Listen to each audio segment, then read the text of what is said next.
欢迎收看6小时的财经快讯。第一条是，尽管与麦当劳的新合作可能带来财务收益 ，Krispy Kreme（DNUT） 的股票似乎被低估了。券商将股票评级从持有上调为买入，并将目标价从13美元提高至15美元。接下来这条，玻利维亚启动生产古柯啤酒，希望提升古柯液的全球接受度，摆脱其作为可卡因原料的负面形象。世界卫生组织将研究古柯液的非麻醉品益处，为玻利维亚实现这一目标提供希望。接下来，迪士尼乐园推出新游乐设施蒂安娜的 Bio 历险替换员 Splash Mountain 过山车。该游乐设施采用《公主与青蛙》中的故事和角色，取代了包含种族歧视主题的前游乐设施《南方之歌》。让我们关注，日本平台 Timee 正计划于7月在东京上市，估值约为10亿美元。该平台连接寻找临时工作的人员和缺工企业，反映了日本不断变化的劳动力市场。接下来这条，大连的 X Robots 工厂致力于开发具有高逼真度表情和情绪的人形机器人，以用于博物馆展示、医疗保健和教育等领域。下面这条，瑞银和瑞士信贷的瑞士业务最早将于7月1日合并。让我们关注，美国东部和墨西哥湾沿岸港口码头工人工会因自动化争议暂停原定于周2的劳工合同谈判。让我们关注，新航为上月严重湍流事件中受伤乘客提供赔偿金。一名英国男子不幸丧生，数十人受伤，其中19人仍在曼谷住院。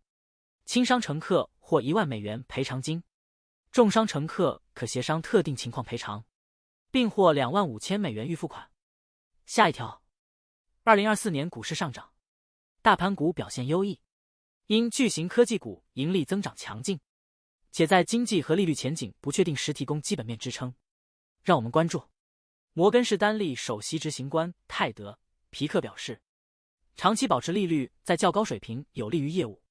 皮克认为该行专注于调整策略，对业务有益。让我们关注，苹果将人工智能技术融入 iPhone， 发布 Apple Intelligence， 预计将刺激 iPhone 15 Pro 或 Pro Max 销量，有望带动更新周期。接下来这条，全球市场因美联储利率决定和美国通胀数据临近而紧张不安，比特币投资者应格外警惕潜在波动性。比特币与美国10年期国债收益率30日相关性为-53，为2010年以来最负相关性之一。这表明比特币目前与基准债券收益率以不同寻常的程度反向变动。接下来这条，人工智能交易遵循科技行业惯例，少数赢家占主导地位。芯片公司和人工智能引擎是继计算机、手机和搜索引擎之后的下一个增长点。目前市场集中度很高，人工智能蛋糕可能已经被瓜分完毕。不过，生成式人工智能技术的广泛应用仍有潜力提高生产力水平，进而提振标普500指数。下面这条，美国股市期货周2下跌，而国债收益率和美元持稳，因美联储为期2天的政策会议将在华盛顿召开，投资者在全球市场中表现谨慎。最后这条是，美股期货周2小幅下跌，标普500指数和纳斯达克100指数期货均下跌约 0.3%， 道琼斯工业平均指数期货下跌 0.4%。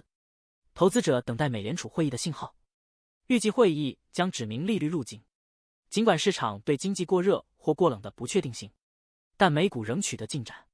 5月份消费者价格数据将于周3公布，它对美联储的决定至关重要。